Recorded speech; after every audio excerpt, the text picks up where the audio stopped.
All right. Hi, everyone. So we're going to do our first ever AMA. So I'm a little bit excited about that.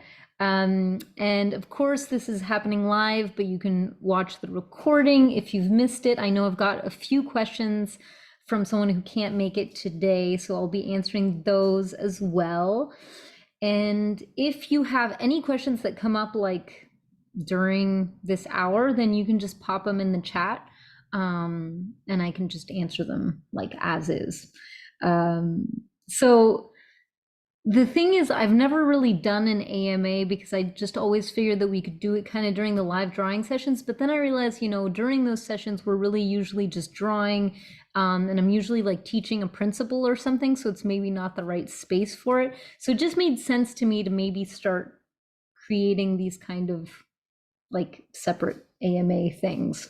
So I don't know, you'll have to tell me if you think it's a good idea, if you want more of these. Obviously, we can talk about anything that is art related, art as a tool for mental health. We'll be talking about that today.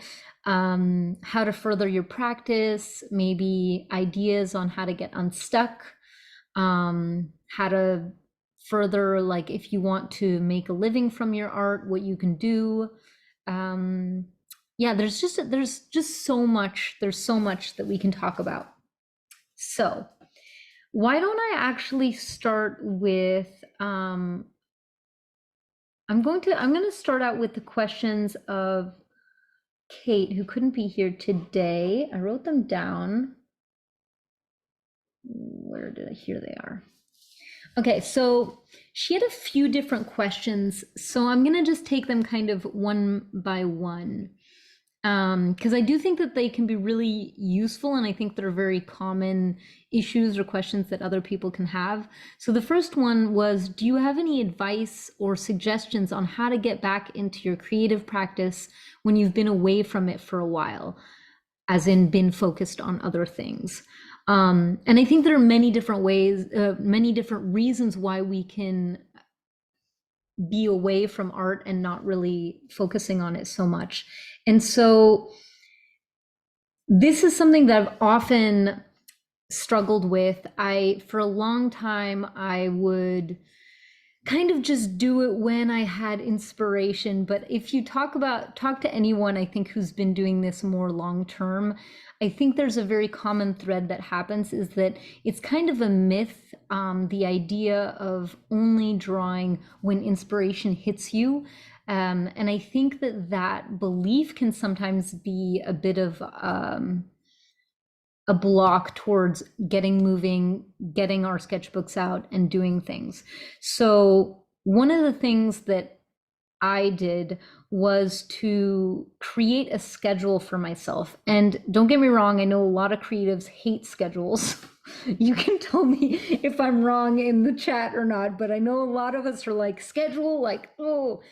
But I'm not talking about like a schedule that is like policing yourself and being super rigid about it. Oh, interesting, Raj. You love a schedule. That's awesome. I'd love to hear about that. But yeah, so for those of you who don't like schedules, I don't know. I have more of this impulse of like, no, I don't want to schedule. Like, I want to do what I want to do, kind of thing. So I'm more of that, in that range. But honestly, a schedule is really, really helpful, especially if you're wanting to get back into a creative art practice. And obviously, I'm sure many of you have heard of like SMART goals, where, it's like small, measurable, actionable, realistic, and time-based. If you haven't heard of that, then that's definitely something to look up. But I remember that there was, let me think, maybe five years ago, I was really frustrated that I wasn't drawing as much as I'd like.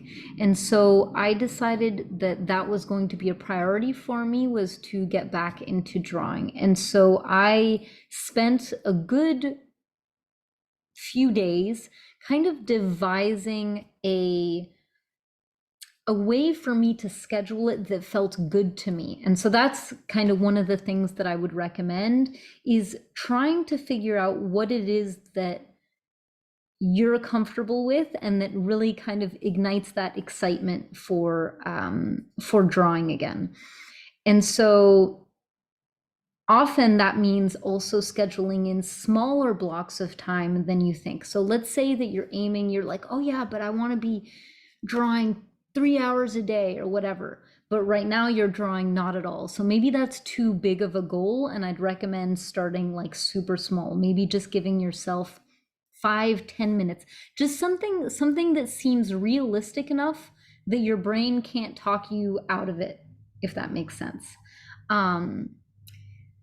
And then, maybe that increment is 20 minutes, maybe 20 minutes, your brain is like, yeah, whatever, I can find 20 minutes in my day. And then to set up the space, and actually it's interesting, we were talking about this with Raj just before I hit record, setting up the space so that it supports your goal. So how easily accessible are your art materials? Maybe you don't need to get all of them out, but maybe get a few art materials out right away. Maybe set up your sketchbook open the night before so that you can arrive at your desk and have it already open. And so you have like less of these kind of blocking points. I guess my point is, I'm a real fan of devising systems that work for you. And so obviously that's going to look very different for each single person, but there are a few things that are common to these systems. I'm going to get that word, systems, is being very clear on why that goal is important for you. So why do you want to draw more? Why do you want to paint more? What is it that gives you the desire to include that more into your life?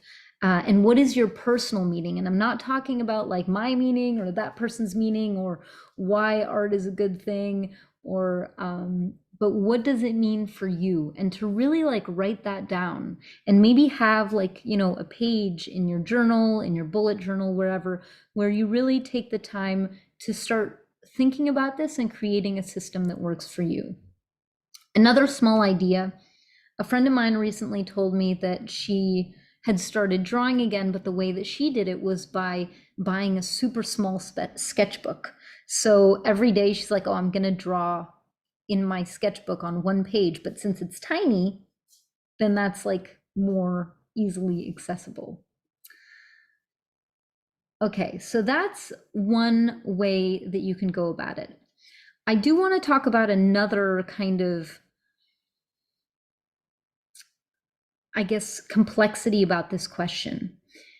There are times where we are not drawing or integrating art in our life because life gets in the way, we're too busy, there's too many other things that are in the way. That's its own thing. Then there's the other thing where you're not integrating it regularly into your practice because you have deeper stuff that's going on. I'm guessing, how much level of detail should I go into this? I'm actually really curious in the chat if you've experienced one or the other or both. And I guess I'll be a little bit more precise so you can know what I mean when I'm talking about this second one. So I've told you many times I had a breakdown back in March 2019, and my complex PTSD symptoms got way worse over 3 years. Kind of as a consequence of that, but a lot of other things. And I'm not going to get into all the details and intricacies of that, but I just want to kind of mention that there was one point where I realized that I wanted to be drawing more, but I didn't have the same love or excitement to draw anymore. And obviously that was linked to the challenges that I was dealing with then. One way that I found to kind of solve that, or to work through that is to realize that up until that point, I'd always created my entire art life, art schedule on my own. So resting on my own shoulders, my motivation, creating goals, sticking or not really sticking to the goals, or climbing back into the goals. Like I basically had built my entire life solely on my shoulders. And at that point, I was like, you know what? This is no longer sustainable for me. And there are times, and it's okay if I like ask other people for help, or I'm going to use the word use, but I don't mean use, but use other people as a way to support me so that not everything relies on my shoulders. So one of the things that I did was I started signing up to other Patreon artists and illustrators like Emma Carlisle, who Raj, you know, but there were a bunch of other ones as well, life drawing sessions. It was obviously during like the whole pandemic, so a lot of stuff was online. And honestly, it felt like such a relief to not have to find ways to motivate myself, but rather to just kind of throw that into, oh, I'm signing up to this thing, and then I'm just going to follow what that schedule is, what they do. Like, you know, there's a live drawing session. Okay, all I need to do is show up at that session. Like, I don't need to think about anything. I don't need to do any motivational work or figuring out what system's going to work for me. Like it's less pressure on my shoulders. So that's kind of the thing that I wanted to mention. And honestly, I found that extremely helpful. There's another third thing, which I'm going to talk about next, which is kind of related to this.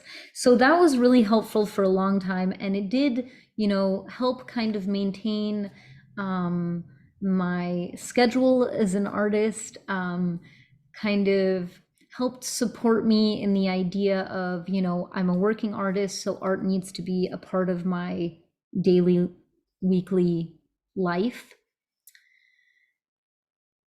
And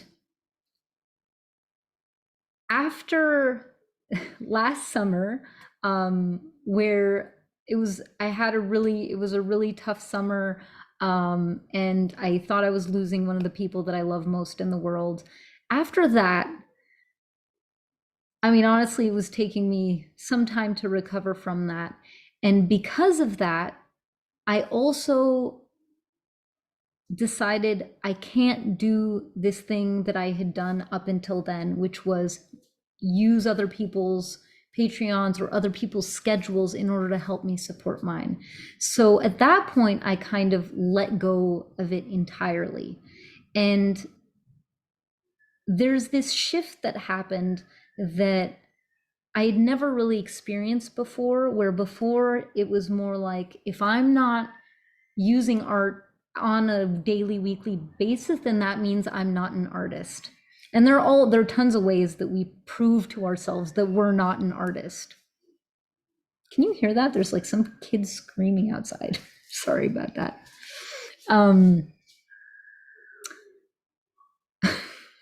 It's really distracting. I don't know if you can hear that, but anyway.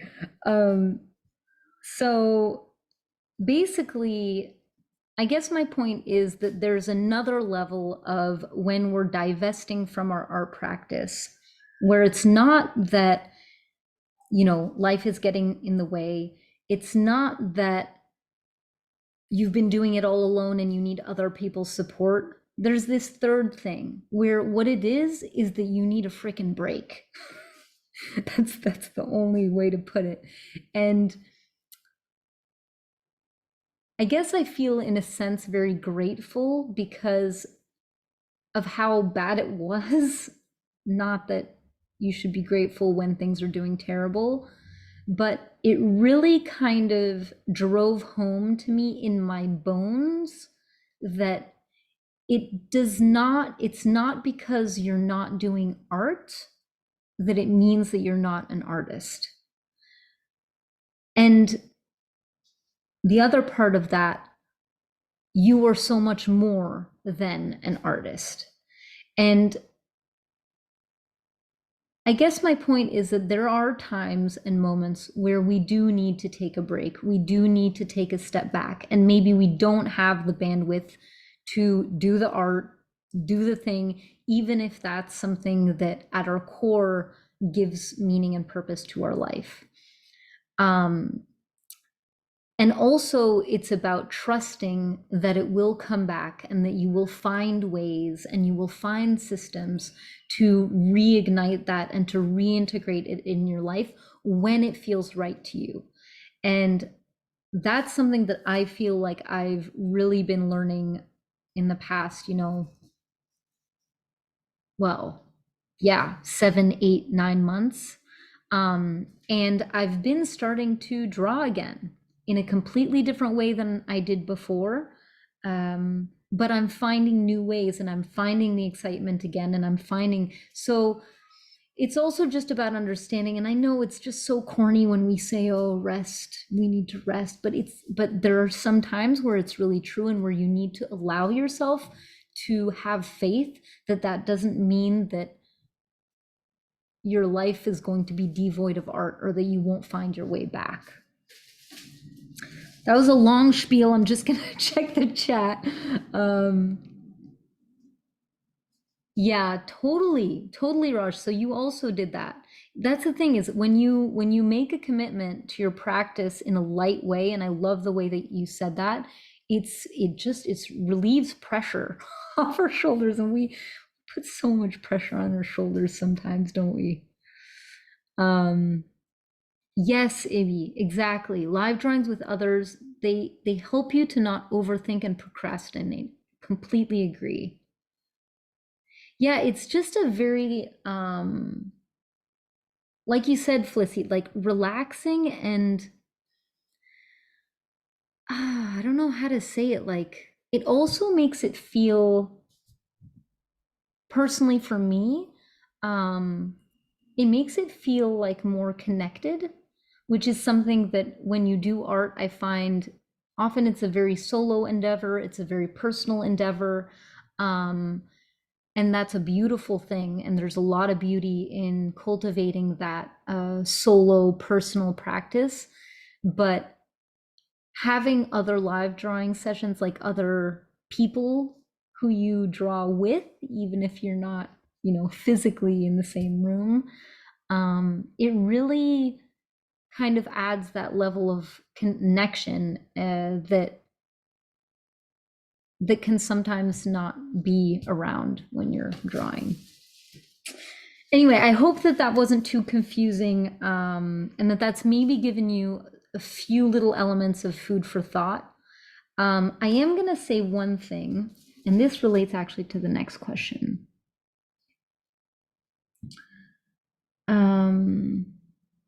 Oh, wait, let me read that. Yeah, totally, Evie. So Evie's saying that when she finds that she feels very unmotivated, then instead of forcing to draw, then she tries to branch out and read a book, watch a movie, go to the museum, or just try to find inspiration in other places. Could not agree more. It's so, so important. When our soul is dry, we need to water our soul. Very, very important.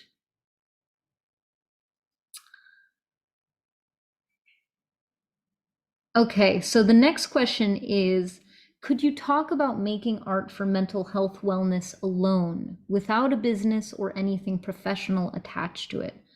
I've been struggling with feeling like I now have a hobby and I'm not a real artist since closing my art shop.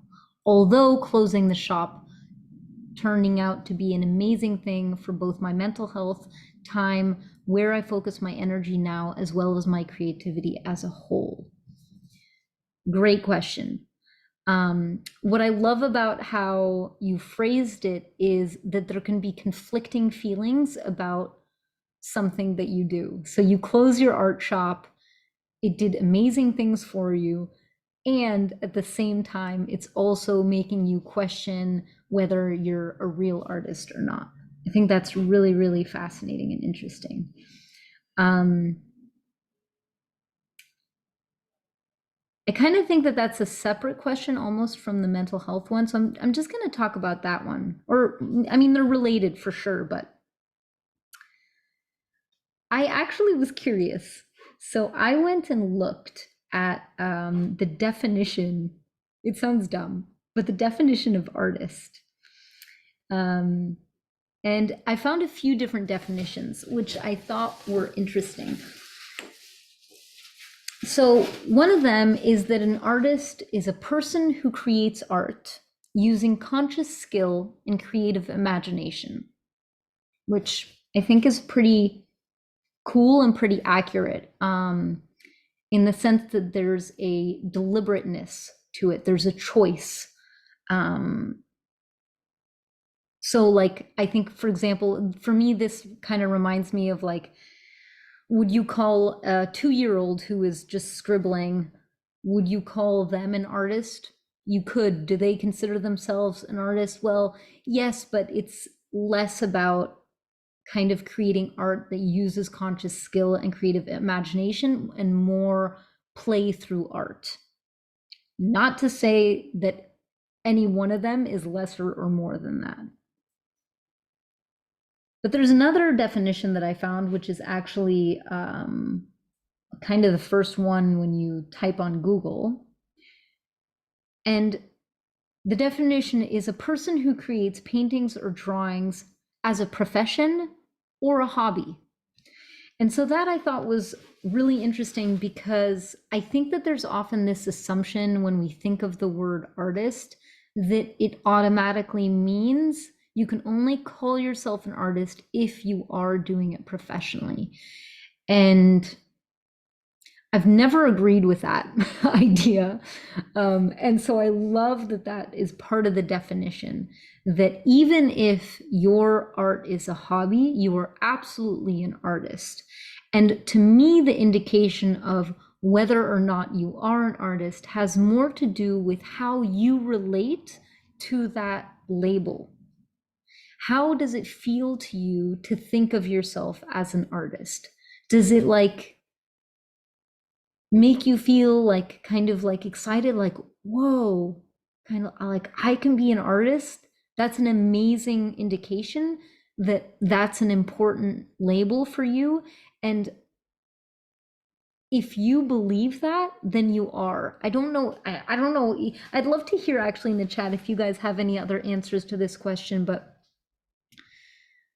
I just know that, for example, when I moved to France and I decided to try my hand at going full time as an artist, I remember that I had to, at some point, I decided, I made the deliberate choice, I'm going to call myself an artist, even though I don't yet make a living from my art. And it was really freeing to just allow myself to say that, so that when people would ask me what I would do, that's what I would say, even though I wasn't at the point that I wished I was at that moment. But I was moving towards it, if that makes sense.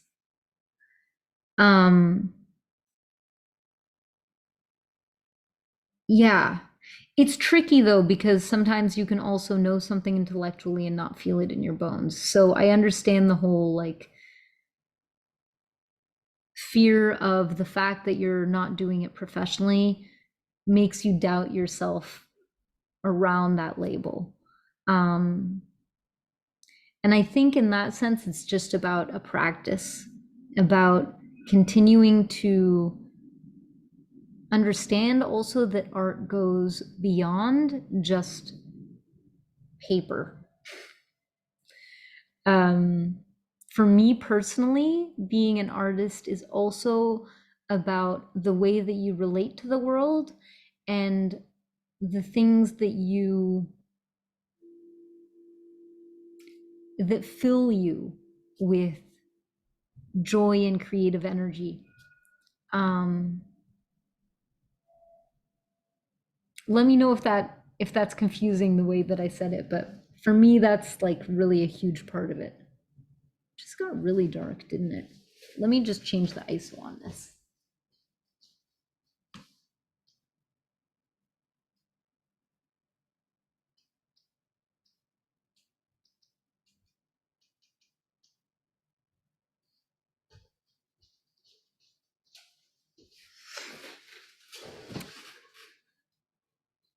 All right.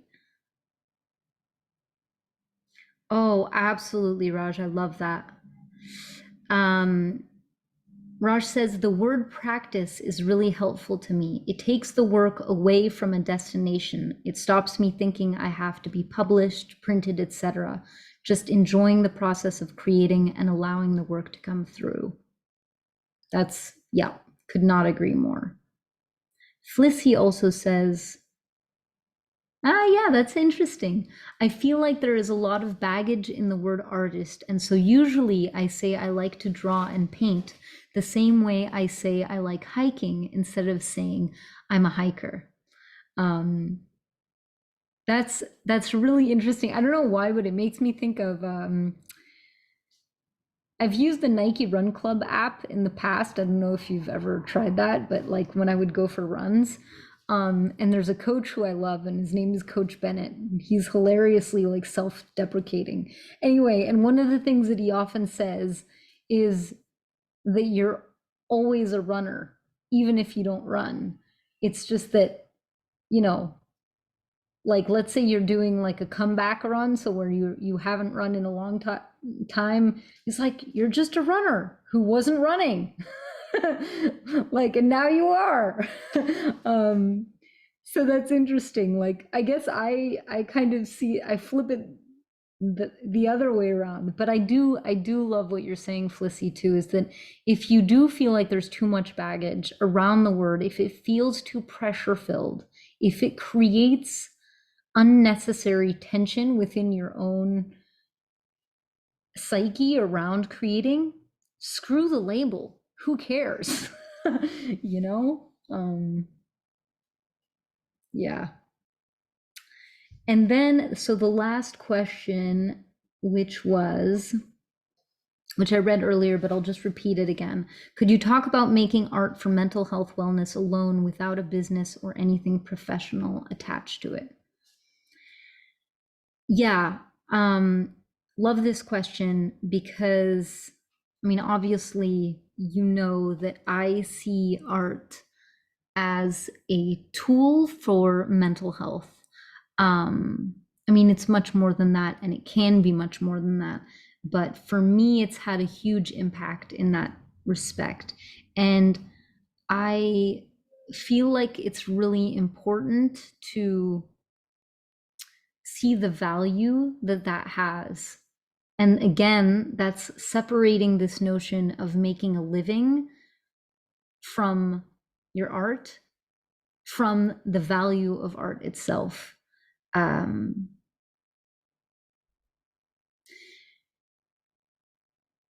and really kind of catching yourself if you have thoughts related to that. If you've, like, let's say you've made something and it did support you, but you're like, oh, but I'm not going to use it for anything.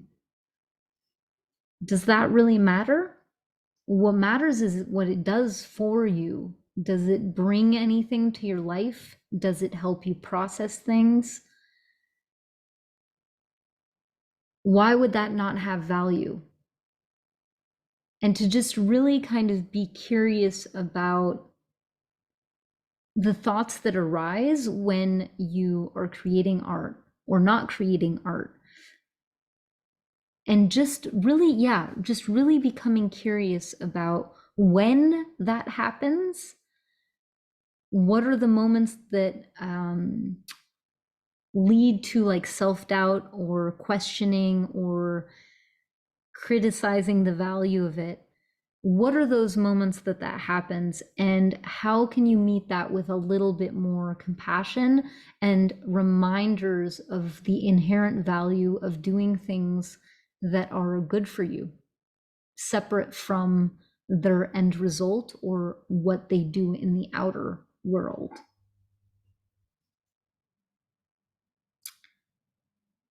I hope that answers your question, but if it doesn't, or if you have more thoughts on that, please, when I post this video, you can go ahead and like leave some comments in the post.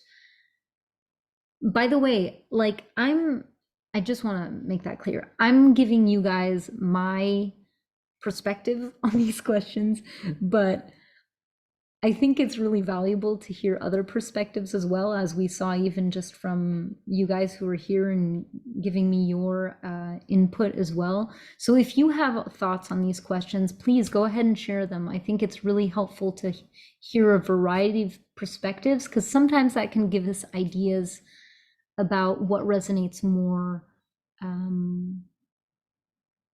clearly for us personally. Flissy, I like that. Flissy says, my recent goal is to be a chill person who enjoys things. So maybe that's why I'm label averse. Respect for that. Sometimes labels are like, whatever, you know? All right, so now I'm going to get into the questions that Raj, you had, which is interesting because it's really like kind of two opposite sides of the spectrum, because we're going to be talking about art business. So making, I guess, making a living from your art or doing it more professionally. So the questions that Raj had was, did you ever sit down and create a strategy for your art business? And if so, how did you decide what it would look like? So actually, Raj, if you're here, since you're here, if you want to give me, like, I can go ahead and answer that. And I was going to just kind of tell you the different phases that I went through. But if you have like any more specific things that come up when I'm explaining it or whatever, you can just leave it in the chat and let me know if I'm veering off completely to what you meant or not. Okay, so did I ever sit down and create a strategy for my art business? Since I've been doing this for more than a decade now, almost 12 years, there are many different answers to this question. I'll start in order, and I'm just going to really summarize and hit kind of the most important points that I think would be helpful with this question. So I'm going to say initially, no. Initially, when I started doing art, I mean, of course, I had done some, painting and drawing in the past, but when I was in Montreal, this was before I moved to France, I basically signed up for a class, and I think I've talked to you about it maybe, or maybe not recently actually, but it was an acrylic painting class. So that's what I really started with initially, that I would do every week with this amazing teacher called Sandrine Godet, who was really about empowering you to just explore and play and find ways to get around the inner critic. And so I have a lot of my career and art life to thank her for, because before that I had done like, classes here and there, but I had never gotten that sense of freedom that she really brought in her classes. And it's something that I feel like continues like to inspire me in what I teach as well, because I know how powerful, personally, how powerful and transformative it was for my life. So when I started with that, like, her classes were just so exciting to me that I was just excited about making art. And separately from that, I had another friend who was kind of creative, but she did more like writing stuff and sewing stuff. And we had heard that there was I mean, Montreal is a very, very creative city. So that was also a huge source of inspiration, just this really emulating atmosphere of creative endeavors. And it was happening in a bunch of different ways. And so craft fairs is something that I discovered there. And it was kind of by chance. I was talking with my friend, um, and we just kind of were like, well, wouldn't it be fun if we did a craft fair? And we were like, oh my God, yeah, that would be fun. And it was really, it was just this like pure form of excitement to do something. And it felt also really terrifying, but also in a sense, I didn't care because it was just fun to think of it. So that's kind of how I got started, was by just trying to do some random craft fair. And I was right at the beginning of my art making. So if I look back at, what I did, my art wasn't like mind blowing. But I sold a few little prints. I think I have somewhere the thing, and I made $48 that day, that weekend. It was a whole weekend, but I made $48, and I I was over the moon that I made these $48, even though that probably didn't even cover the price of the prints. I'm not even sure. Um, but so just to say that, like, when I started out, I really had zero plans, and it was really just I was excited to do this thing that felt meaningful to me, and I didn't care about how much I made or what I was like compared to other people. It really wasn't about that. It was really just something that personally felt really amazing. And then little by little, then I started doing more craft fairs and like investing more into like my setup, et cetera, et cetera. And then, little by little, I just did more and more of that. I was still working part-time. So during that period, and I would say that was a good 2 years, I also did not sit down and make a business plan, but I just kind of winged it. And I'm going to be honest with you, if I look back to what it was financially, it was probably not worth it. But the thing is that our lives are not just about finances. And for me, it was worth it in the sense that it just confirmed to me how important it was for me to make art a bigger part of my life. So that's like the first kind of era, I guess. And financially, I wasn't like making a lot of money, but I was I was also working like part-time. So I think I wasn't also stressing out too much about money because of the fact that I also had this part-time job working at a daycare. Fast forward to when we moved to France, and I decided, well, I'm going to try to do this full time. Why not? This is like the right moment. So my boyfriend at the time, husband now, had found a job here, and so I kind of followed him here, but I didn't have, like a job lined up. So I was like, why not have this be that moment where I try?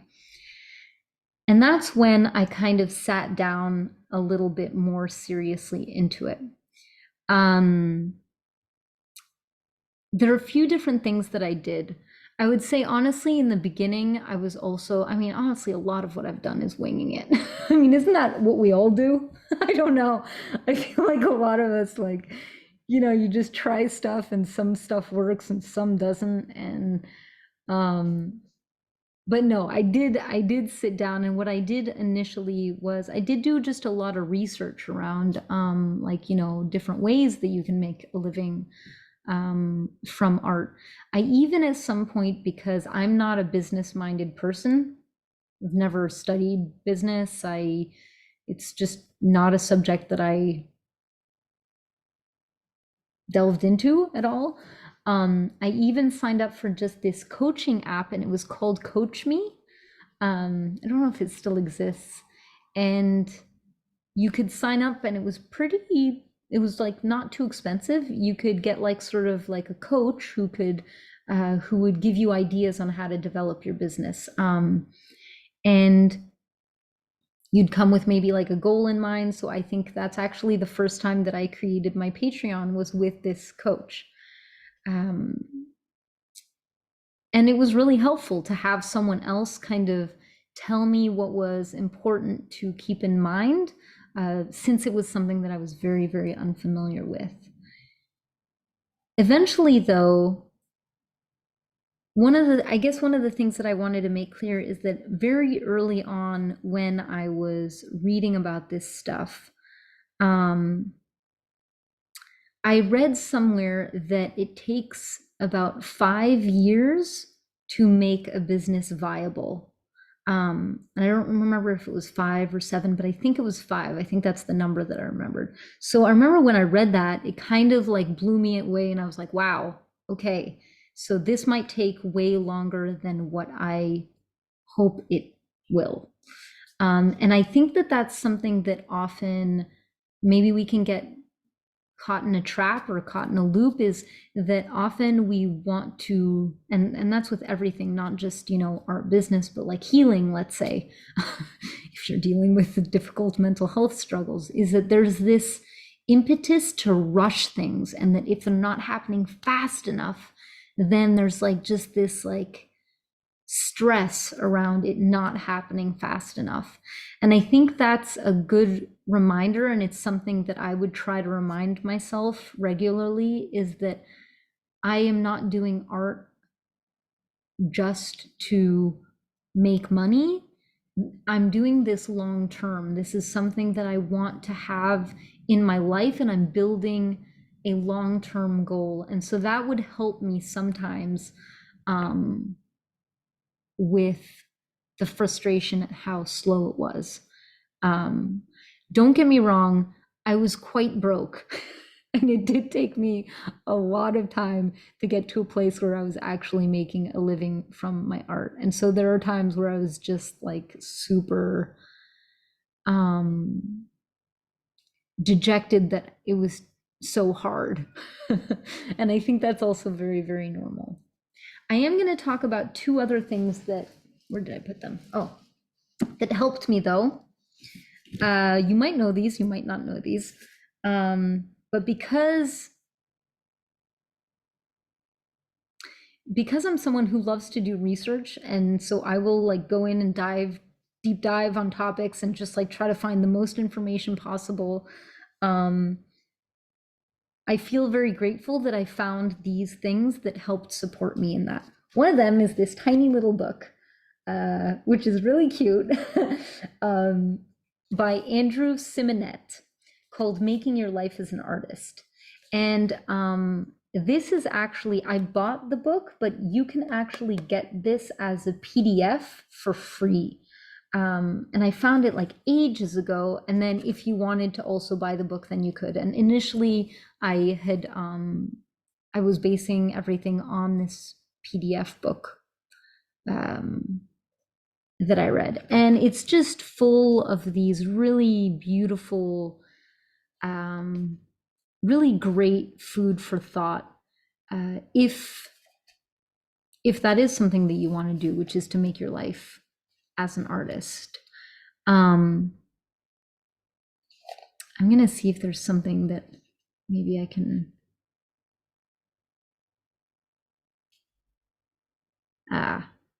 Okay, this one, this one's one of those hard truths, but that is very accurate. No one is coming. No one is going to knock on your door and turn you from the artist you are now into an artist who has made it. That doesn't happen. But there are many people who will partner with you to move your work forward, and you already know a lot of them. So yeah, it's just like all these like little food for thought. Maybe I'll find us just another one, because it's a great book. It's really amazing.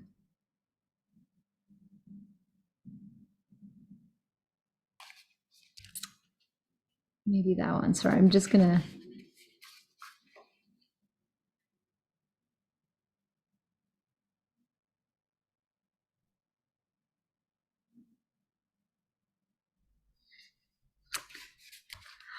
It's such a great book, you guys. I'm just like, I want to read all of it to you. Um, oh, this is a good one. This is a very simple, practical one. Uh, Make the dream bigger. Wait, there we go. And the steps to get there smaller. Really like that one. And there was one in here that kind of relates to, there's other stuff like that he talks about, like for example, are you not an artist if you still have a part-time job? I'd argue that that makes no difference. You can absolutely have a job, a day job, and still be an artist. You don't have to just be working on your art to be an artist.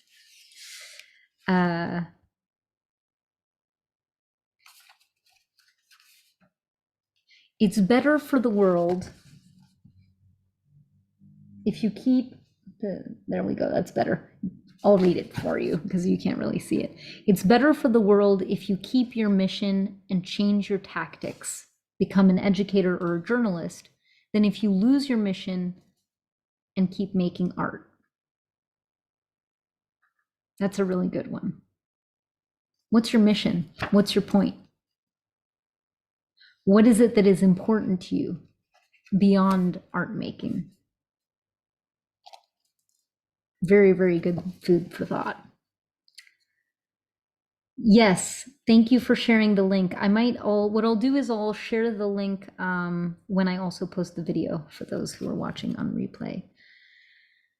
Ah, wonderful book. Anyway, so that was a great first step. Second book that I'm going to show you is one that I found back in 2018. So not that long ago. The Dream Plan Do by the Design Trust. Ah, you know this one, Raj? So this book, I have to say, has been one of the biggest game changers for me personally. I think because I am ADD, which means that I can get very scattered and kind of lose sight of my goals, or I don't really know how to start or where to start.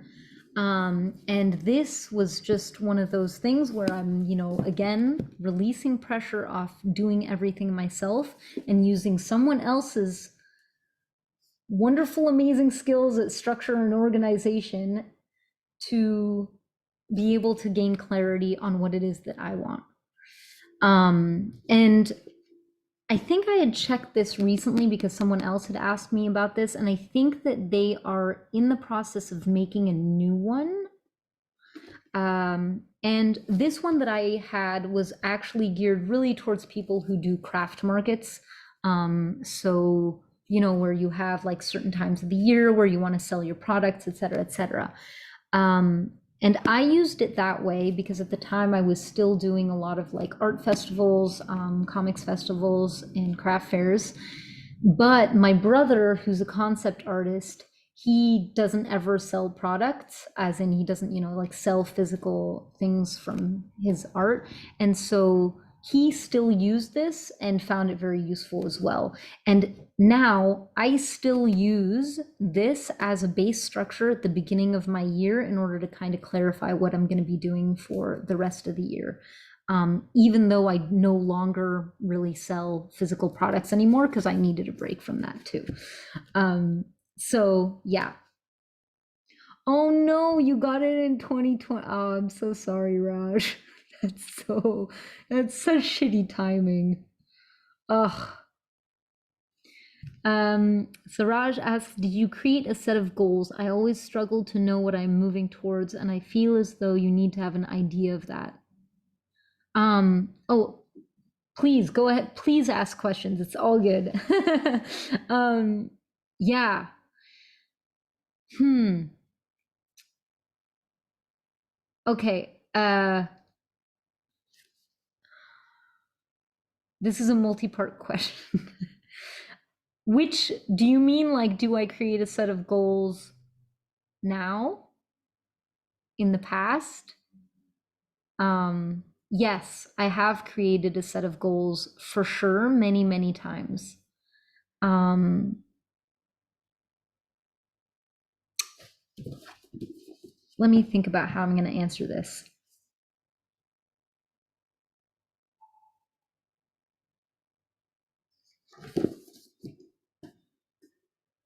When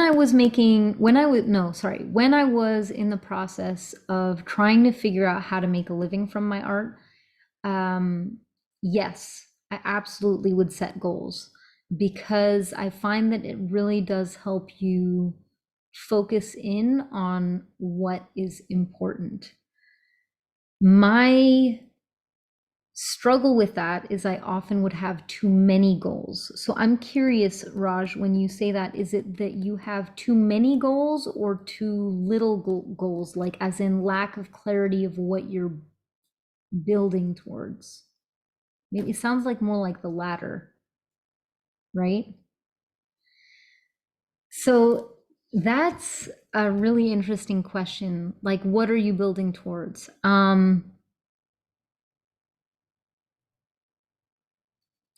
Yeah, lack of clarity of what the art life looks like.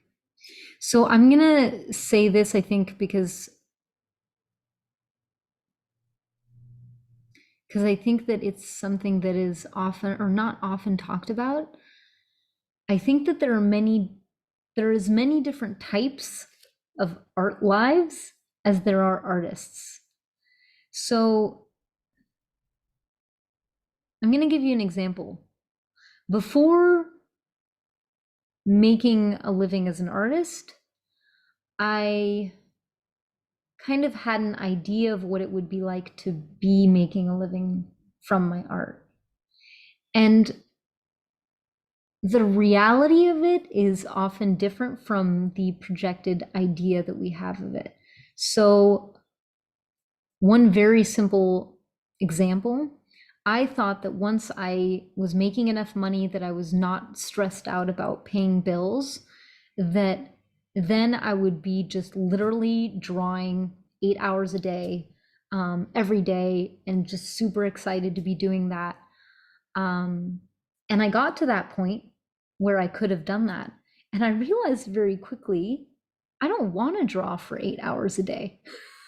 It's not it like I can do, I've done it before. Like I've done like a few illustration contracts where, I was on a final push and I was drawing literally 8 to 12 hours a day.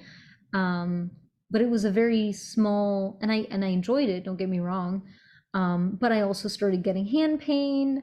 Uh, and I don't think that it would have been a sustainable thing. I realized when I got there that actually for me, a good amount of time is between 1 and 4 hours a day. And 4 hours is more pushing it.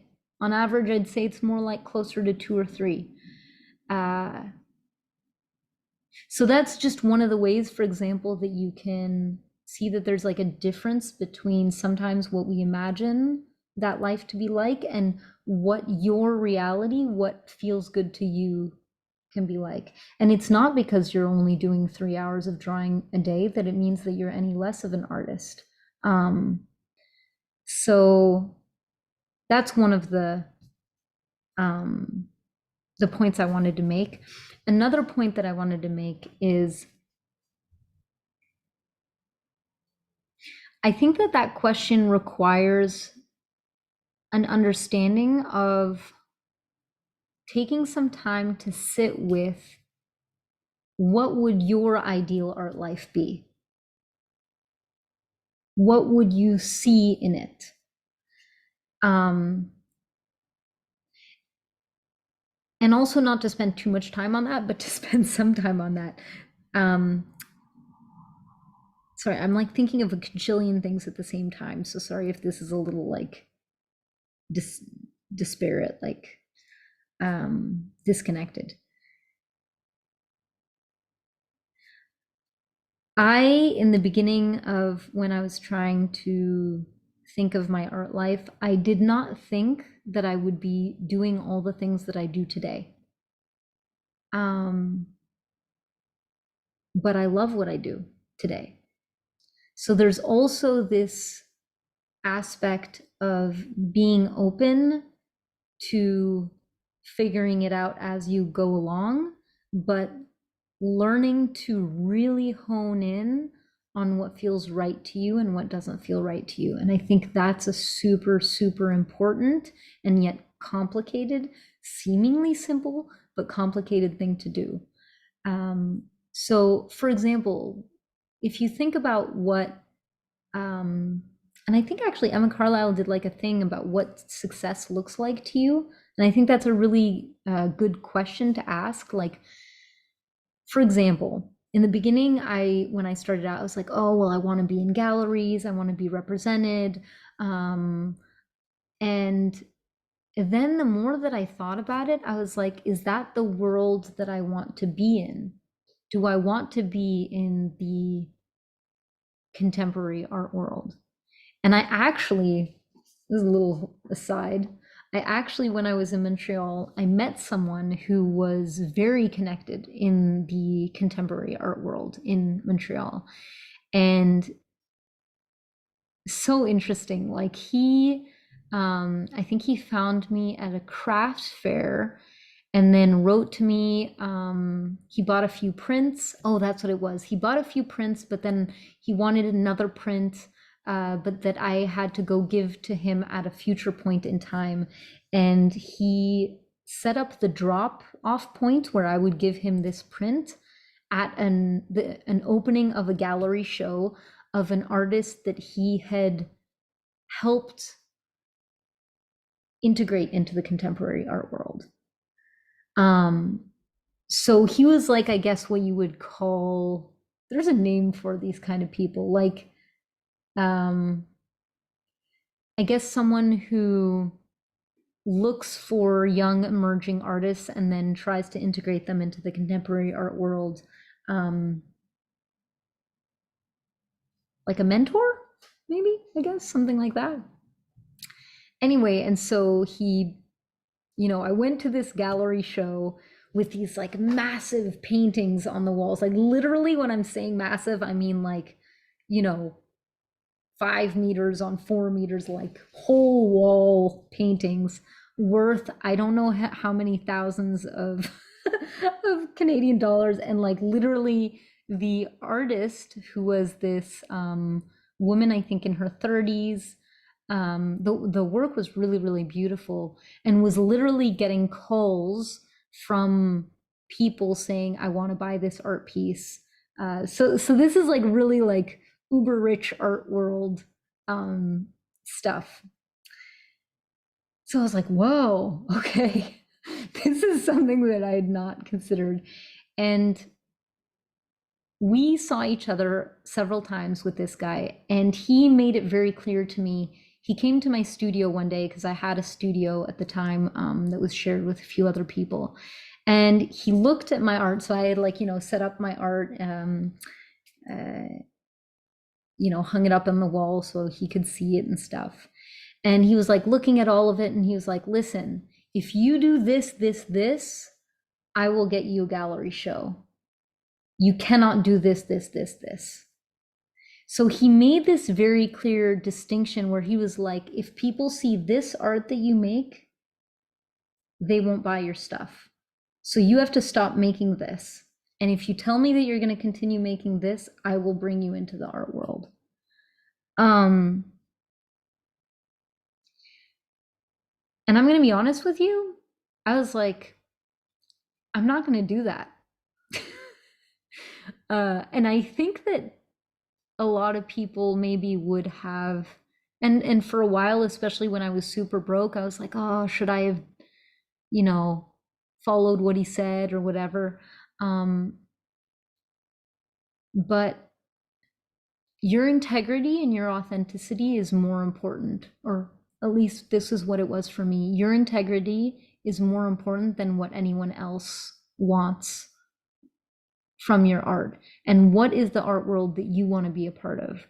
And it really made me reflect on what place do I want art to have in my life. And even today, it's still something that like I think about, like, okay, well, what is it that's important to me in my art? Uh, now I'm having maybe different goals than I had 5 years ago. And it's okay for those to shift. I guess that's kind of my point. I don't know if that answers your question at all, Raj. Um, but really thinking about what you want your art to be in your life is, I think, a very, very valuable question. Yeah. That's kind of, oh, and that makes me think about a quote that I wanted to read that actually is exactly what I'm talking about. And relates also to the question that Kate was asking about struggling with feeling like you have a hobby and not being a real artist or whatever. Um, so the quote is by Rupi Kaur. I don't know how you say that. Kaur. Um, write it down in the chat. Who always has really like insightful little poems. And the poem goes, your art is not about how many people like your work. Your art is about if your heart likes your work, if your soul likes your work. It's about how honest you are with yourself, and you must never trade honesty for relatability. I just thought that was really beautiful. Because in the end, okay, I'm gonna get philosophical with you guys. Yeah, it's such a beautiful, beautiful poem. I'm gonna get a little bit philosophical,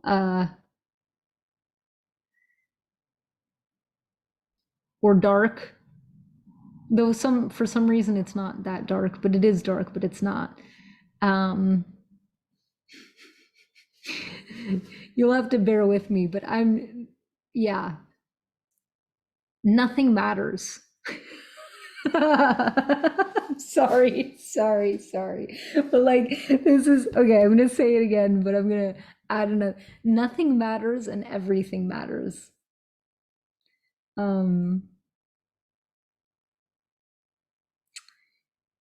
it sounds so simple, but it's something that I really feel like I've learned this past year, and it's actually a really beautiful thing to learn, because for me it helped put into perspective all the pursuits that we have as human beings, and how all of it is just about finding ways to make our existence a little gentler, a little softer, a little bit more full of joy and ease, and learning to navigate the moments when that isn't the case. The activities that we choose to integrate into our life, the choices that we make, they're all just stuff added on to that. And they can often either get in the way of that or support that. And if they get in the way of that, then there's a lesson to be learned there. Just like our ugly drawings have so much to teach us. So, yeah, sorry if I've gone all philosophical, but like it's really, to me, it just drives home the idea that we need to find the things that work for us. The rest doesn't matter. The rest, like, yeah, none of it matters. It all matters. um, yeah. Oh, I'm glad that you like that. I'm glad it somehow resonates.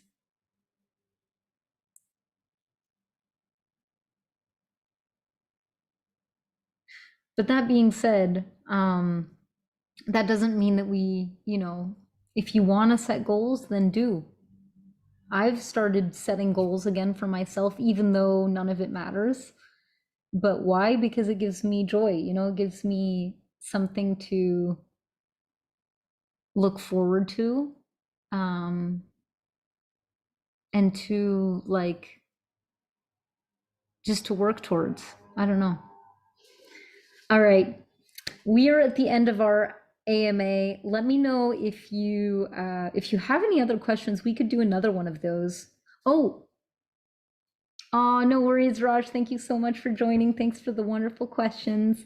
Um, and hope you have a lovely day with your son and your family. Bye. Yeah, so let me know in the comments in the post if you'd like to do another one of these. Obviously, I feel like we've kind of just touched the surface of things that we can continue talking about. And of course, we can also talk about like art techniques or like how to like art skills, like specific things that you'd like to work on or what to do on the daily to move towards your more precise goals. Um, and I love that there are different perspectives that have come in. I think that it would also be fun maybe in the future if we continue doing some of these AMAs, to make some of them also more like a thing where you can all participate as well and give your own perspective on the question, because I think that there's a lot of richness in varying perspectives. So thank you so much for being here, for participating.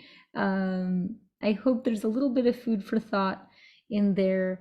And I guess my parting words will be that you're the one who knows best what is good for you. Um, and a caveat, sometimes you're also your own worst enemy, and that's when therapy is good. All right.